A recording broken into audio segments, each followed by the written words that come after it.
Who can tell me, give or take 500 million? How many you want me to count? Okay. All right, here we go. Here we go with the pregame at 10. Catholic High School and the Lions of Notre Dame Cathedral Latin. The athletic department coaches players and fans of NDCL, along with Sister Margaret Gorman, principal of NDCL. Hope you enjoy this interscholastic contest, which is about to be played. The two schools playing this evening are members of the North Coast League and the Ohio High School Athletic Association. They abide by their rules of eligibility and contest regulations. Each school fosters the educational values that athletics teach on and off the fields of play. The officials assigned to this evening's contest are George Keisel, Mike DeGray, and Bruce Hill. Their experience and integrity qualify them for their important role in this contest. Remember, be a good sport. Will everyone please stand and remove your caps for the singing of our national anthem.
There you go.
Yes, ma'am. I'm doing whatever I could. Yes, we were there. I never coming in. Yes. My hands are freezing. You're the most nervous part of the session. That's 5 pounds over this week. Jeez, I like it.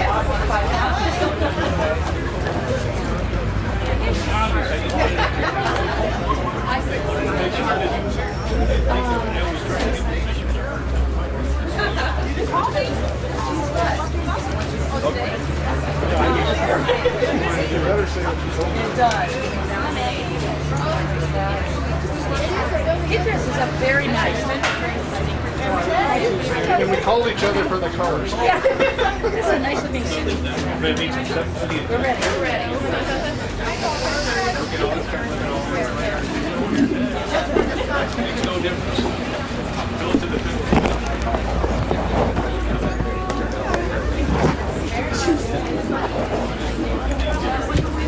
Good afternoon, everybody. Is this on?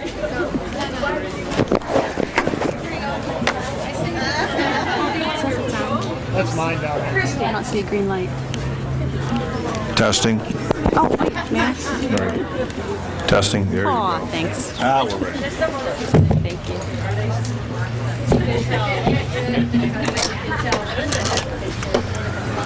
Good afternoon, everybody. We'd ask if you're in the back, if you could all kind of file forward, please. Thank you. We'd like to welcome you to our 2006 National Crime Victims' Rights Week ceremony.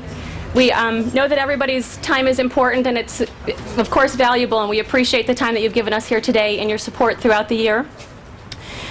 Our theme this year is Strength and Unity, and I think that the number of people here today shows that the strength we have here in Geauga County, and that we are all working towards the same goals in empowering crime victims here in our county. So again, we thank you for your time. At this point, I'd like to invite Mayor John Park up. He's going to do our proclamation for today. As a side note, the mayor has been the mayor of the city of Chardon for almost 10 years now.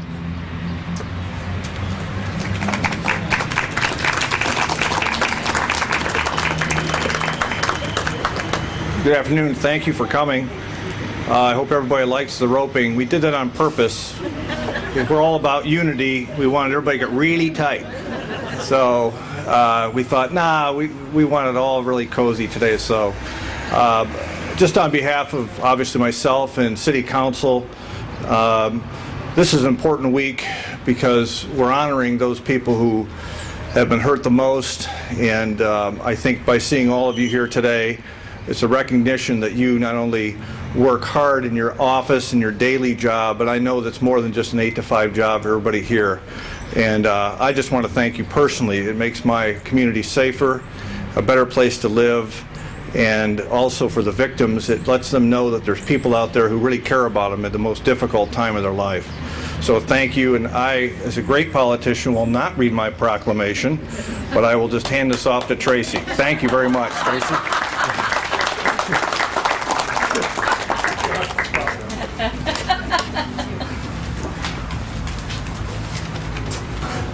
Hello, everybody. Each and every day in America, 45 people are murdered. 46 people are killed by a drunk driver.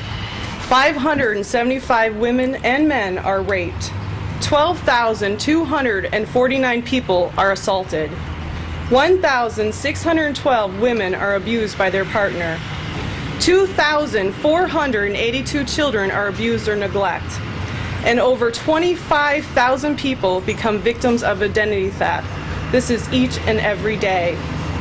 When you are victimized by crime, strength is something that is ripped away from you. You have no control over the criminal act, and you often feel helpless in its aftermath. Crime often creates a sense of weakness and a loss of power that can only be overcome by the caring and compassion of others. When you are victimized by crime, you often feel alone and isolated. The unity that you may have had in the past from your family members, friends, neighbors, and coworkers is too often shattered by the criminal or delinquent act. Yet when someone is victimized by crime, there are countless professionals and volunteers who stand ready to help, to offer support, to provide guidance that can help victims better understand their options and their opportunities. In communities large and small, urban and rural, victim advocates, justice and allied professionals, and community volunteers are there to help, to provide help and hope to crime victims and survivors in America. It doesn't matter if you're a police officer or the prosecutor, a doctor or a mental health associate, a social worker or a teacher. What matters is your ability to recognize the devastating impact of crime on our homes, neighbors, and our schools, and your willingness to commit to helping victims of crime in any way that you can. This is National Crime Victims' Rights Week, a time-honored tradition in America where we join together to recognize the devastating impact on crime on our victims and our communities. And we dedicate ourselves to helping victims and survivors of crime. Just by being here today, you have demonstrated this year's themes, victims' rights, strength, and unity. And through your ongoing concerns for the crime victims, you have demonstrated that America is a compassionate nation. The strength of an individual, victims, and survivors have had a powerful impact on how America views and treats victims. By speaking out, crime victims have shared their power of the personal story that gives a name and a face to each crime. Eleanor Roosevelt spoke directly to these unsung heroes when she said, "You gain strength, courage, and confidence by every experience in which you really stop to look fear in the face. You are able to say to yourself, I have lived through this horror. I can take the next thing that comes along. You must do the thing you cannot do." When we join together, we can help victims do the thing they think they cannot do.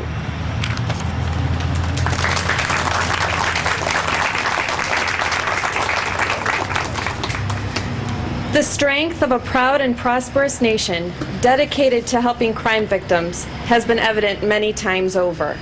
From the neighbors and co-worker support of one victim in need of help to the outpouring of support to survivors of bombings such as Oklahoma City over a decade ago, to the surge of compassion that was shown to all affected by the terrorist attacks of September 11, 2001, and to the efforts in 2005 to help victim assistance programs that were devastated by Hurricanes Katrina, Rita, and Wilma.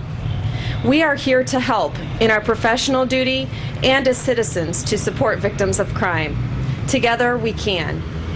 In the childhood fable Bundle of Sticks, Aesop observed a simple fact: unity gives us strength. In victims' assistance, strength and unity often intersect at what could be called a two-way street. While crime victims benefit from the assistance we offer, we also benefit from listening to and learning from them. Consider for a moment what victims and survivors have to offer us.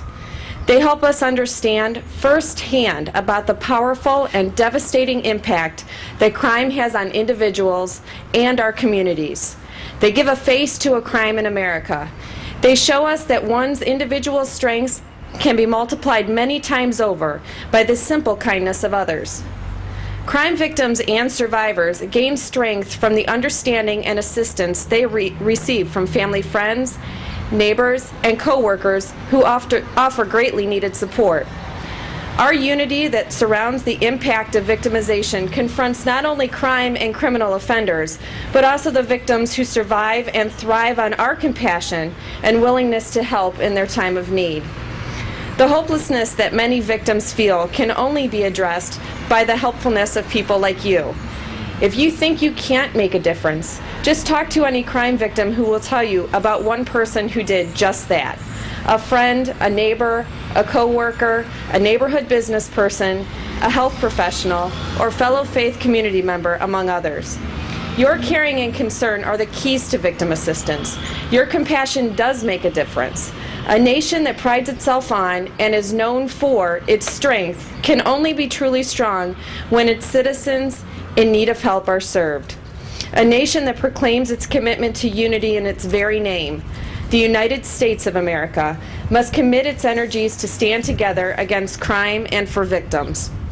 So today, during the national observance of National Crime Victims' Rights Week, let us stand as one and as many to recommit our energies to put unity back into the community of people in America who will stand with victims, who will help them recover from the aftermath of crime, and who will speak out in unison for crimes victims' rights and services today and in the future. Thank you for joining us.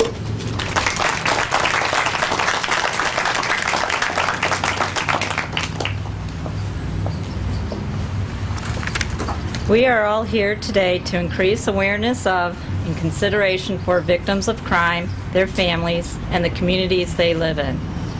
Our guest speaker today has dedicated her career to serving and protecting the citizens of Ohio.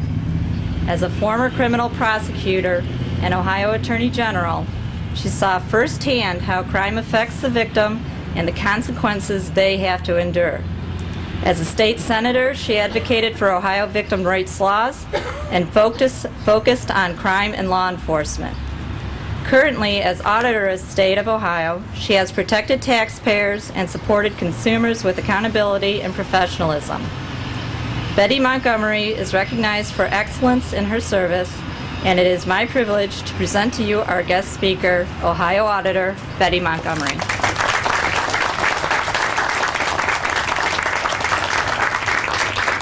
Thank you very much. I really appreciate this. It's a pleasure to be here today, and I'm very honored to be asked. I want to thank particularly Judges Henry, Hasseth, Fury, and Sheriff McClellan, as well as the prosecutor Dave Joyce and Chief Tim McKenna is in the audience. I see, and for others that I have not mentioned, thank you for being here, as well as obviously our victim advocates, as well as some of the actual victims that are here. You know, more than 2,000 years ago, King Solomon said, justice will only be achieved when those who are not injured by crime feel as indignant as those who are. This is the hallmark, frankly, of the victims' rights movement. And over the last several decades, victims are finally finding a voice. And communities are finally realizing that there are something out there more than cases, that there are humans behind every one of the statistics that we all know too desperately well. This year's Crime Victims' Rights Week theme is Victims' Rights, Strength, and Unity. As a result of a unified efforts that we see particularly out here in the audience, we have been able to turn some of the pain and sorrow that, frankly, most of you have witnessed firsthand or experienced into strength through legislation, as well as through prosecution and programs. In this crowd, we are all too well aware of what victimization does to this country. The statistics are pretty humbling. In 2004, an estimated 24 million violent property victimizations occurred. In 2004, more than 5 million violent crimes, including rape, sexual assault, robbery, aggravated assault, simple assault, occurred in this nation. And in 2004, more than 18 million property crimes occurred. There isn't anybody in front of me today, there isn't any citizen in this country who hasn't been affected by the crime and victimization that occurs as a result of crime. And these are only the cases which are reported, and we all know, all of us who worked in the community know, that there's probably 3 or 4 times more crimes that occur than are reported. The consequences of victimization are enormous. You here in the audience understand that. We talk about the personal effects that happen not only to the victim, but to the victim's family, to the victim's employers, and they are oftentimes life-altering effects that live with victims for the rest of their lives, and lives with the community the rest of its life. Quite frankly, the way a community responds to this really reflects on the nature of the community. So it's so nice to be here to have what turns out to be a fairly unusual circumstance. I don't know that many communities do what you're doing here today. But over the last 25 years, and some of you in the audience have been very much part of the crime victims movement, we have been able to see some real changes in taking victimization from cases to real individuals. What most of you in this audience have done is recognize that it is a community responsibility, as well as individual office holders' responsibility, as well as individual first responders' responsibility to make a difference in the criminal justice system. For many, many years, particularly in the 60s, we heard an awful lot about the defendant's rights, but we rarely heard about victims' rights. We rarely heard about the right of a victim to have a voice in the very activity that affects what happens to the cases in which they are the principal witness and the principal victim. And may I just say that most of you in this audience have figured out that it takes one person to make a difference in our community. One person that says, we're not going to let this happen anymore.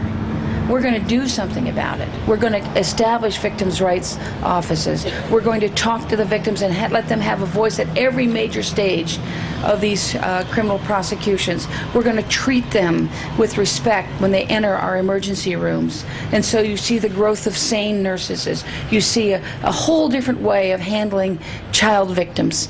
And that's all as a result of each of you in this audience saying, you know, we can make a difference, one person at a time.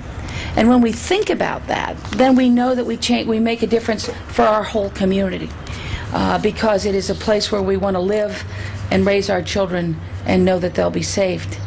And in this fast-paced world, when we're plugged in so well to computers, VCRs, Game Boys, televisions, all of our technology, it is time for us to understand that one of the most important things that we can do to help in the crime victims movement is to reach out and touch someone, unplug the technology, put our arms around the victims and the families of victims and say, we care. And we're going to listen to what your problems are, and we're going to try to help make a difference in how we go forward after the victimization. We can't afford to do nothing.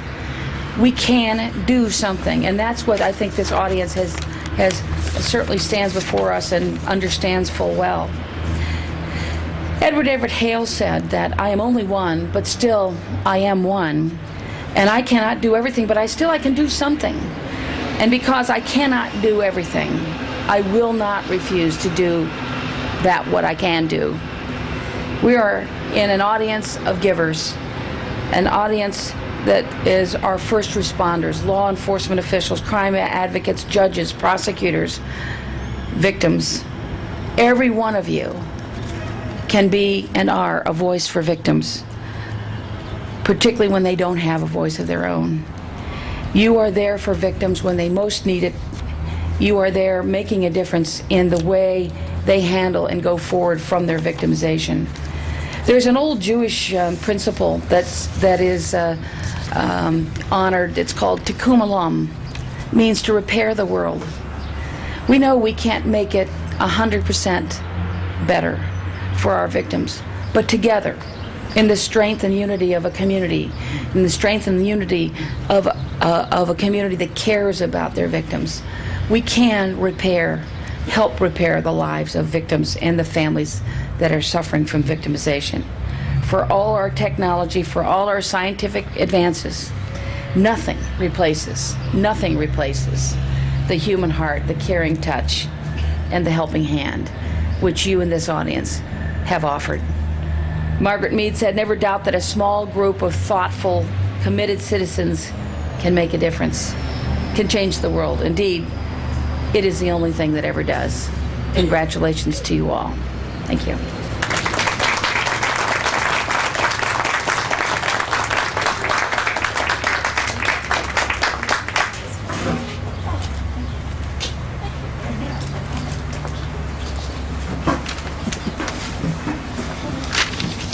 Good afternoon. Thanks for your patience. I just told Tracy I'd introduce myself not to save her work, but to give me more time to talk. I'm also taking Mayor Park's time. Tough act to follow. This is probably about the 5th or 6th time I've had to follow Betty Montgomery as a speaker. It's a tough act. And great job, Betty. We appreciate it. What is a victim? You can look at the dictionary and it says that the victim is someone who suffers from a destructive or injurious action. That's simple enough. We hear on TV, we read in the paper about various victims, victims of natural disasters, victims of man-made events. As a society, our hearts go out to victims. We are compassionate, we're caring, we're giving. But we're a picky society. We like our victims to be completely innocent. We want our victims pure as the driven snow. When we learn that a victim may have a criminal record, may have a substance abuse problem, may have some personal issues, we have an unfortunate tendency to turn our backs on those victims. Although those may well be the people who most need our help, most need our compassion. Susan Dowdican has been selected to receive the Outstanding Achievement Award for the year 2006 National Crime Victims Week, National Crime Victims' Rights Week. At first glance, it might appear a bit unusual that a probation officer has been singled out for services to victims of crime. After all, as director of the Court's Intensive Supervision Probation Program, it's Susan's job to supervise persons who've been convicted of either felonies or misdemeanors. It's up to Susan to check on criminals, monitor their behavior, watch out for violations. What does that have to do with being an advocate for victims? It has a lot to do with that.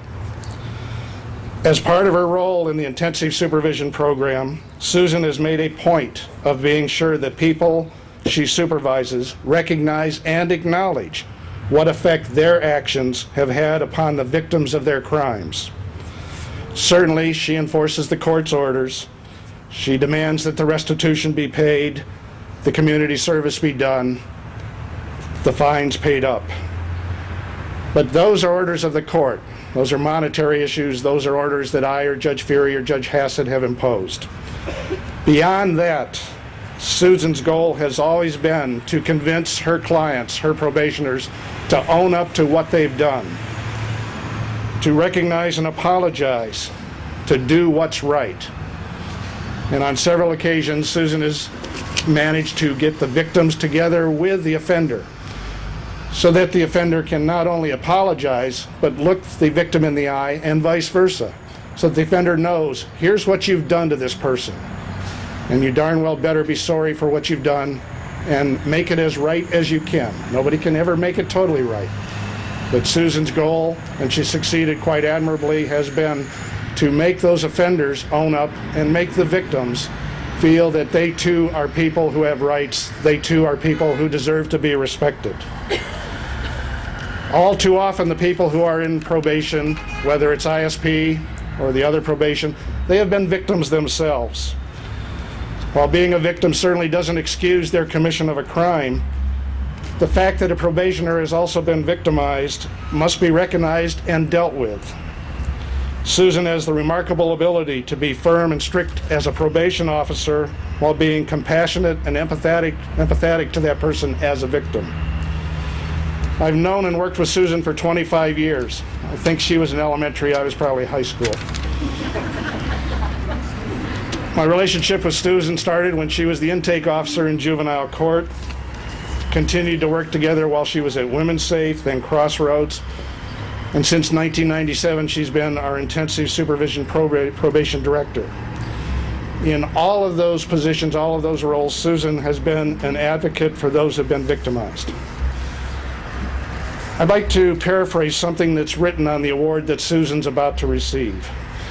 A man is walking along the shore. The shore's covered with thousands of starfish. And as the man walks along, he picks up one starfish at a time and throws it back into the ocean.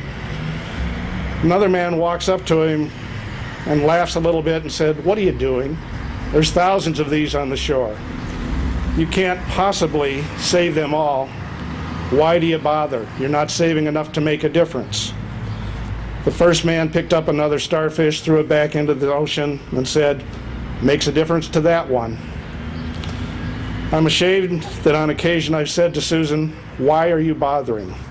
I'm proud that I'm presenting the Outstanding Achievement Award to someone who can say, because it made a difference to that one. May I have the awards, please?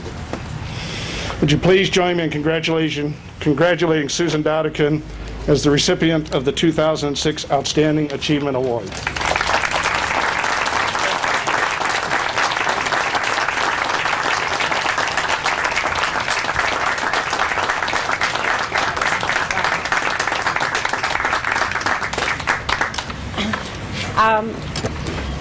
I think I know a little bit about how a celebrity feels when they win an Oscar. I'm kind of overwhelmed at this point. Not sure who that person was he was talking about. But it is with sincere humbleness that I accept this award.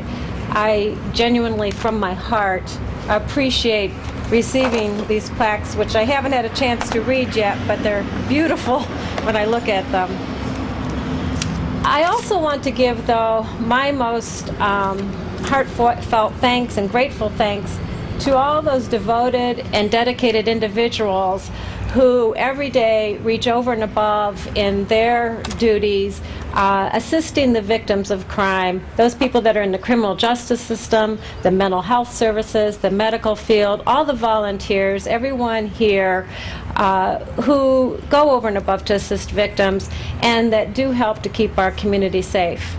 I also especially want to express my love to my husband, and one of my sons is here, and my other son, who for over 30 years have tolerated and supported me in my very, very demanding career as a social worker. I think my boys, when they were young, thought that a C-shaped green thing was a part of a mother's anatomy because I was always hooked to the phone, working at all hours of day, night, in the middle of the night. And so they just thought that that was a part of my body, that there was this phone there. In those years, I have had the gift of associating with some of the most caring, outstanding, and generous men and women on this earth, many of whom are here today that I've worked closely with. And for example, I want to tell you a recent experience I had. I spent a holiday this winter at an emergency room most of the day. Over 10 hours I spent with an assault victim.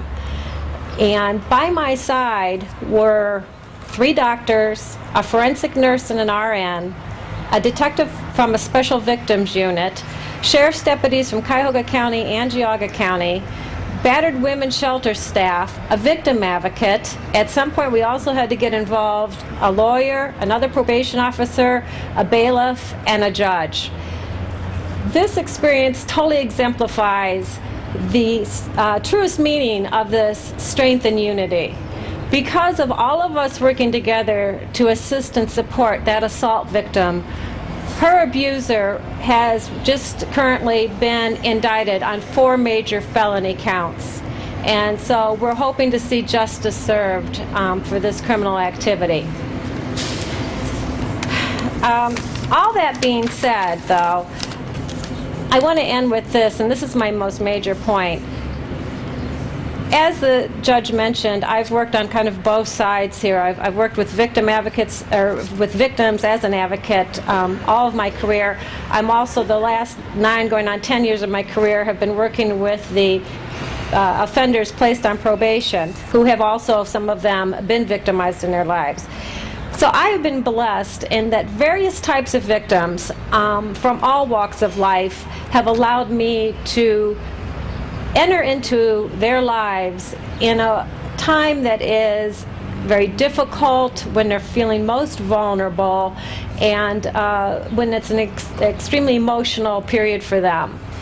And I have to say that the victims have given to me so much more than I ever feel like I was able to give to them.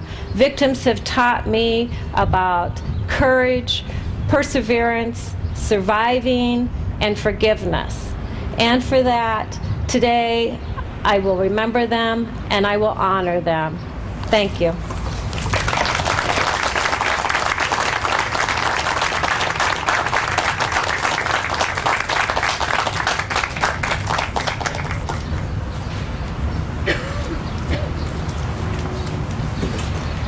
This time we'd like to invite Detective Joseph Keogh from the Geauga County Sheriff's Department to play his rendition of Amazing Grace.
Our committee would just like to thank some area businesses for their donations of food for our luncheon that's going to be held shortly.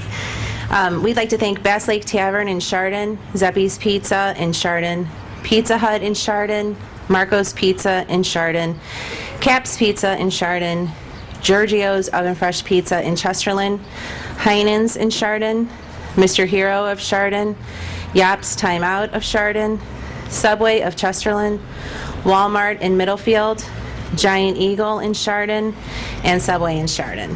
They supported us, and we would ask that you in turn support them. We would also like to invite anyone who wishes to donate, or not donate, I'm sorry, plant a flower in memory or in acknowledgement of a victim. They're down here, and the shovel's available. And after that, then I guess we can adjourn to lunch. Thank you.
Hinson.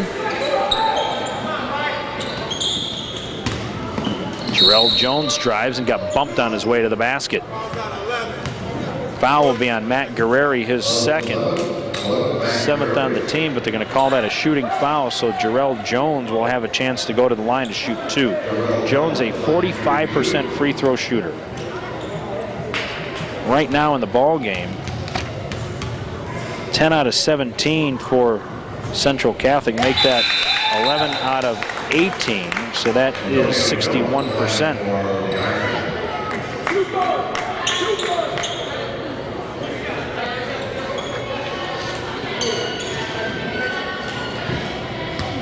Antonio Jones checked back into the game. Lou Hinson out. Julian Murray will come in if this free throw is good, and it is no good. And is picked up by Mike Resch. Ryan Fertner gets it to Lund, and now they will bring back to the bench Julian Murray. 6:14 to go in the ball game. It's an 11-point NDCL lead, and they've got the basketball. Lund, good. Oh, they've hit some tough shots tonight. A couple of times they found themselves with a hand in the face, but able to drain it. 45-32, 13-point lead now with 5:55 to go. And as long as Marquise Duncan wants to stand out front with the basketball, NDCL will oblige. Stay out there all you like.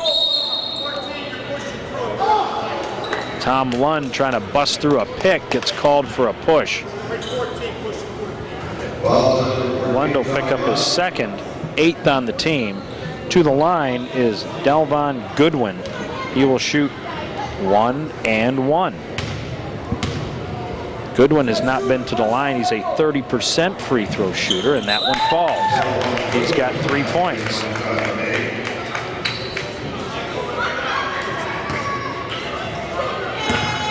Again, Julian Murray will come in on the make, and that time he will come in as Goodwin hit them both. Goodwin, the junior, hit 3 points and 3 rebounds a game.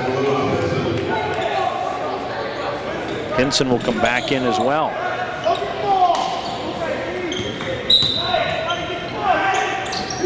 Resch lobs it, and the ball is poked away. Hinson is able to get it on the carom, and he takes a bump. And I think it's going to be Guerreri. Nope. Going to call the foul on Brendan Winslow. That's his second, team 9th. Hinson to the line for 1 and 1. Hinson is 1 for 4 from the line. He's got 9 points. He averages 8 a game. And that one's no good. Ball poked loose into the corner. Antonio Jones tried to save it, but stepped on the sideline, and that'll give the ball back to NDCL. And off the bench is Chris Weems. Saw him in the JV game. So Weems comes into the game late. They lob it to Resch, and they call a block. They call the foul on Julian Murray. That's his first. It's only the 5th on the team, so no shooting. They inbound it to Guerreri. He swings it around to Lund with 5:32 to go in the ball game. 11 points, the difference in this game, and there's a steal.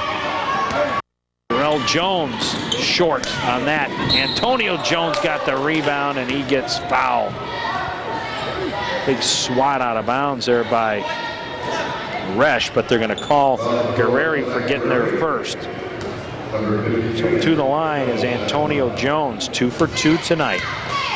He's got 6. This is the one downside now for NDCL, is the fact that every time they foul, 2 shots will be had by Central Catholic. Cedric Parker is in. Brigham Van Etten is now back in for NDCL, as is John Kepler. Antonio Jones, 3 out of 3 from the line. He's got 5 points, averages almost 13 a game.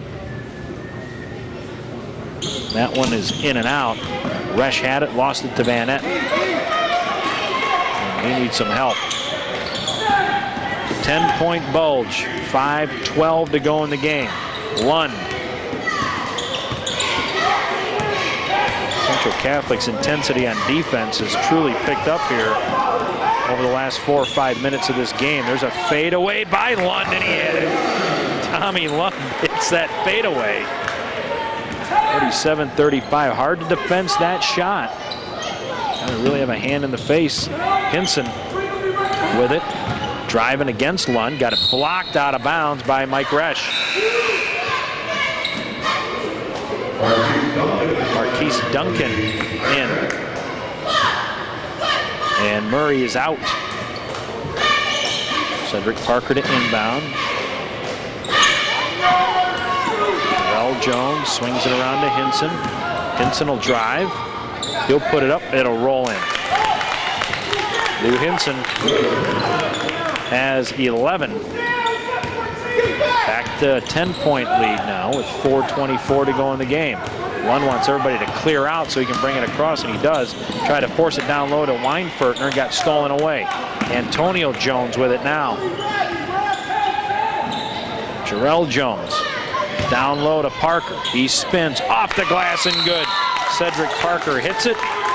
Central Catholic wants timeout. After that, talk about it as the lead is now 8 with 4:06 to go.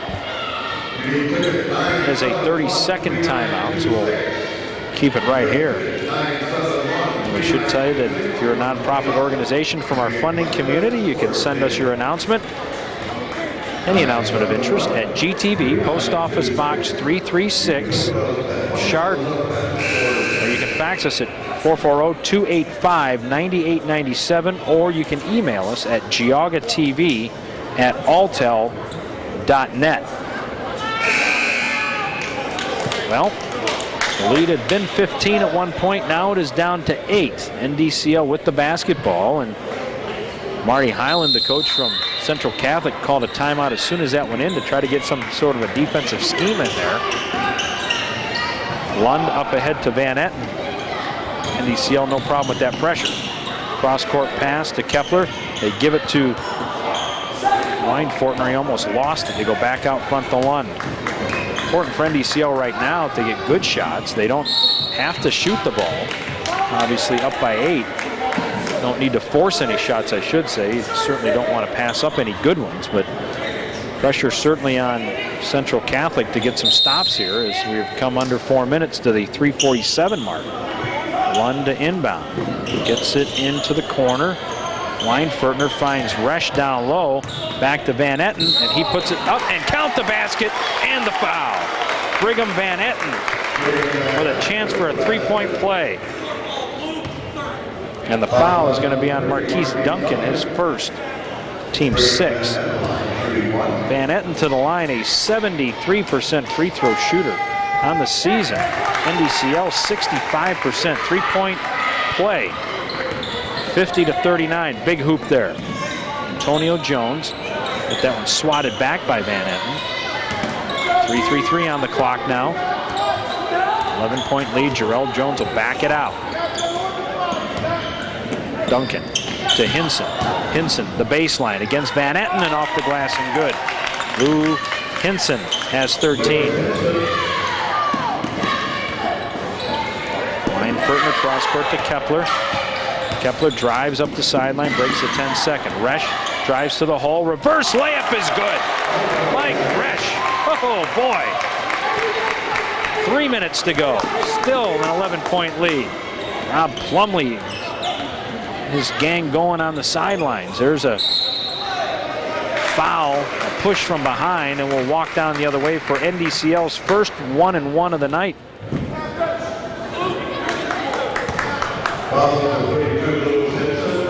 Hinson picks up his third, team 7th. Julian Murray back in to the line now is Rob Weinferner. 1-and-1. 1 for 5 from the line for NDCL. That's it tonight, and they missed that one. But an offensive rebound by Resch. Fadeaway, no good. Maybe more advised to kick that back out and re-rack the offense. Duncan to the basket, and Resch bumped him on the way by, and that'll be 4 on Resch. Got to put that big foot, in that case the left foot, right on that baseline, so that guy's got to go over you or out of bounds to get to the basket. Duncan to the line for 2, and that falls off.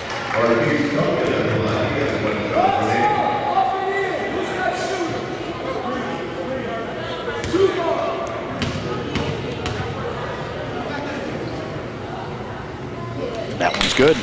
Duncan splits him. He's got 8. 52-42, still double digits for NDCL. Weinfertner up ahead to Lund. Lund lobs it up ahead, easily done, and to the basket, and a miss and a tip though by Resch. Resch with 10, 6 in the quarter. Kepler a little strong on his layup, but Resch was there with a backside putback. Duncan to the hole, no good. Lund with it to Kepler. Kepler across the timeline, gives to Van Etten, to the hoop, got it blocked, but he got fouled also. And he will go back to the line to shoot 2. Fouls on Julian Murray, his second. 8 on the team, but it's a shooting foul for Brigham Van Etten. 54-42, NDCL hanging on here. Effortless at the line for Van Etten. Antonio Jones back in for Central Catholic. Van Etten hits again. He's got 5 all in the quarter. 14-point lead with 2:04 to go. Lions of NDCL under 2 minutes away from picking up victory number 2. Hinson. Jarrell Jones, count that one, and a foul.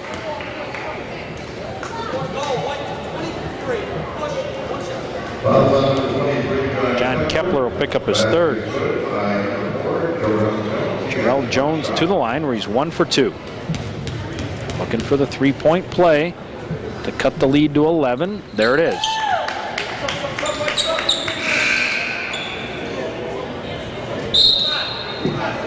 And they will bring in Delvon Goodwin. And out comes Parker. Get it into Lund. Lund busting his way up. Lund against Hinson now. Lund down low, nice pass, good layup. Mike Resch, oh, nicely done there. Lund to Resch. up to 13 now, and this one's slipping away for the Ironmen. A 3 by Hinson, no good. Rebounded by Jarrell Jones as that one pointed off the head of one of the Lions. Jones, too strong, Lund with the rebound. And NDCL is going to take a timeout with 1:22 to go. They lead it by 13, 58-45. We'll be back and we'll have the conclusion of this ball game right after this. You're watching high school basketball on GTV.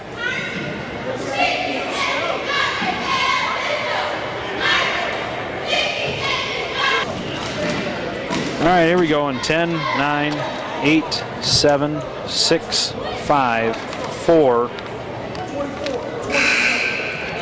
Welcome back to Notre Dame Cathedral Latin High School. The Lions lead the Ironmen from Central Catholic 58-45 with 1:22 to go in the game. And NDCL with the basketball. Lund in a double team. Looking for some help. Gets it up ahead to Matt Becker, who's into the game. Becker and Lund will play catch with it out front.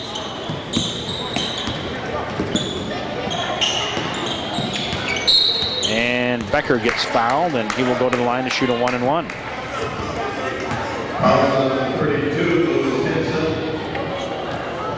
Lewis Hinson picks up his 4th. 9 on the team. Becker can extend the lead to 15, and he missed it. Tip, no.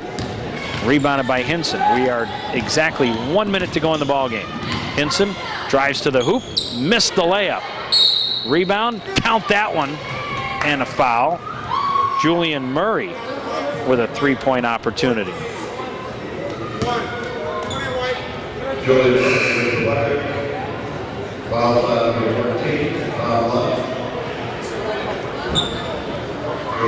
So to the line is Murray, 50% free throw shooter, as Cedric Parker comes back in, and Delvon Goodwin goes out.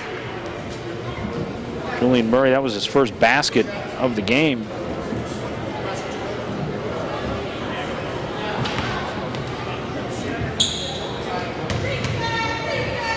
Marquise Duncan will come in if this shot is good, and it's not. Rebounded by Brigham Van Etten. Van Etten up ahead to Lund. We're down to 50 seconds to go. 11-point lead. Lund got knocked out of bounds. Lund will have a chance to go to the line and shoot 2. His first attempts at the line. Lund, a 47% free throw shooter. He's got 14 points tonight. He averages 5.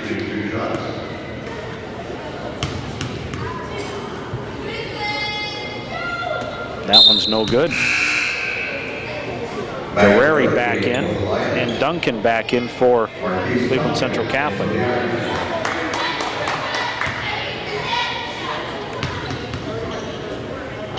Lund can make it 12, and he missed a pair. But Resch is there. He put it up, and he will go to the line and shoot 2. Resch snuck in there, got himself a rebound, and he will have a chance. Marquise Duncan second. Both teams in the double bonus, but that was a shooting foul, so he'll get a chance to go to the line. That one's right there.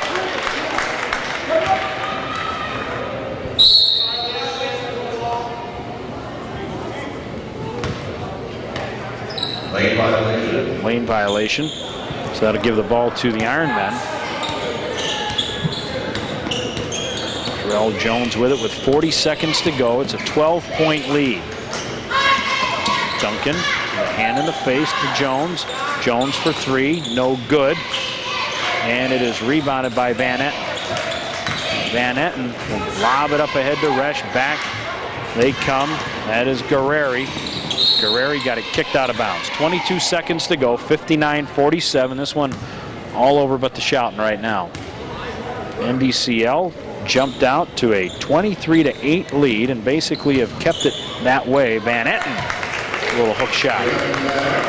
He's got 7 all in the quarter. 15 seconds to go, 61-47. Hinson, that's good. He's got 15. Lund will lob it up ahead to Resch with 3 on the clock, and Resch will dribble it out, and that will do it.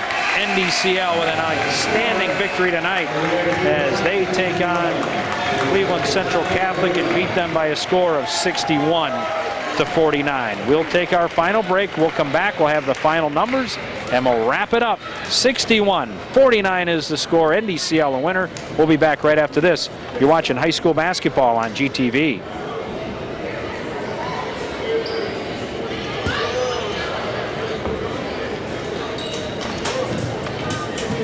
So,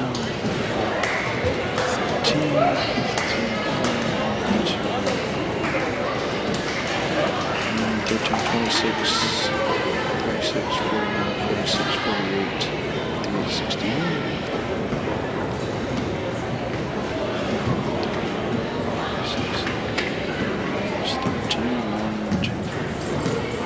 13, and that was a 22 points. 13 is 30%. 16 out of 28 is 7%. All right, you ready to go? Ready? All right, here we go. Coming down at 10, 9, 8, 7, 6, 5.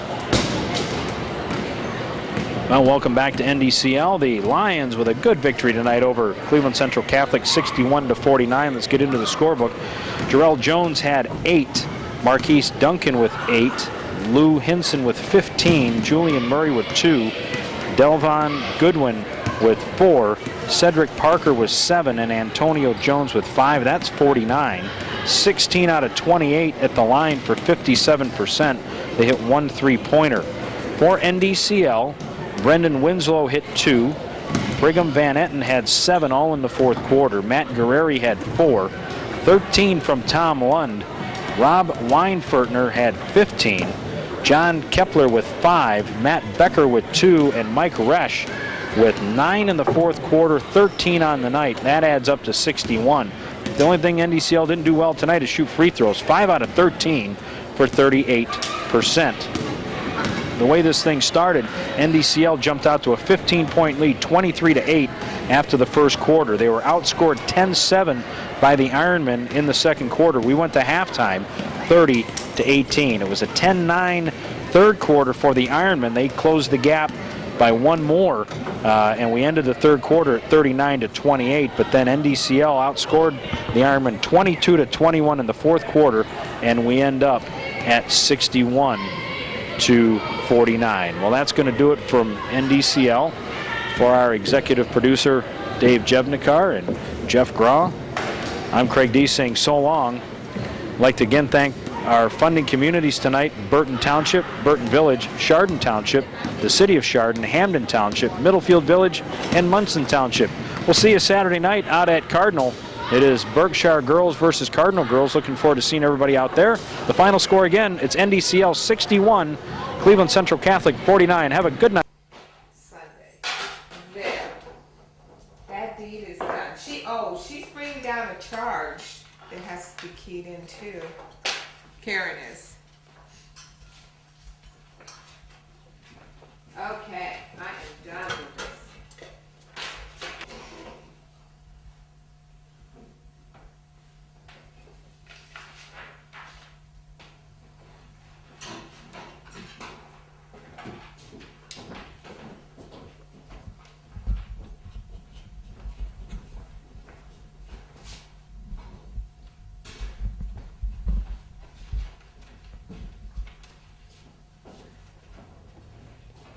Now, what can I do to be Integrity, don't you think? Isn't that beautiful? Everything goes in the microwave, everything goes in the dishwasher. So you can put a casserole. I swear, both Karen and I will see that register in our sleep tonight. I do think, wow, you like tell right? Wow.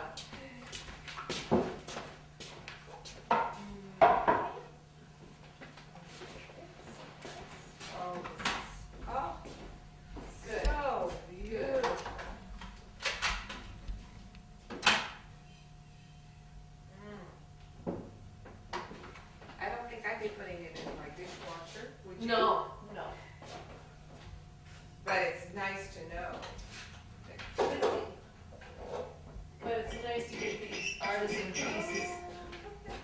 butter thing? I guess you put water in here and the butter stays in. Oh, wait a minute. I made a mistake. Let me start again. Okay. You don't mind?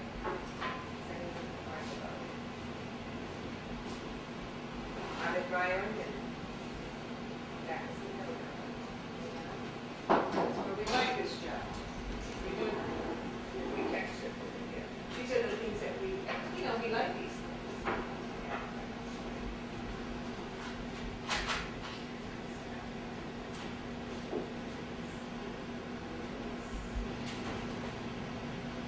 Just years ago, this up. Correct.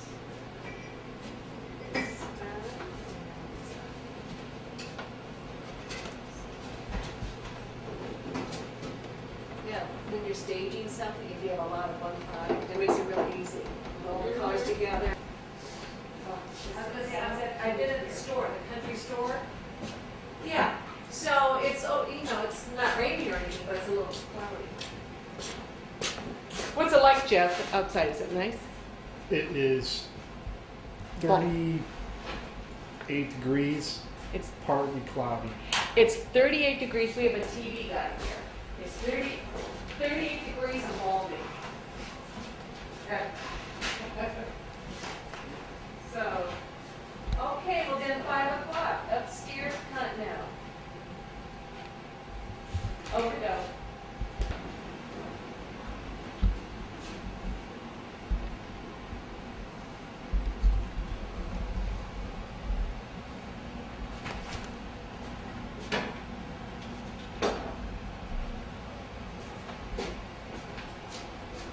Well, I think she came just in the nick of time. Okay, how's that table look? Oh, We're okay? here, we'll put it in this first drawer. Okay. And that's what I'm using that register.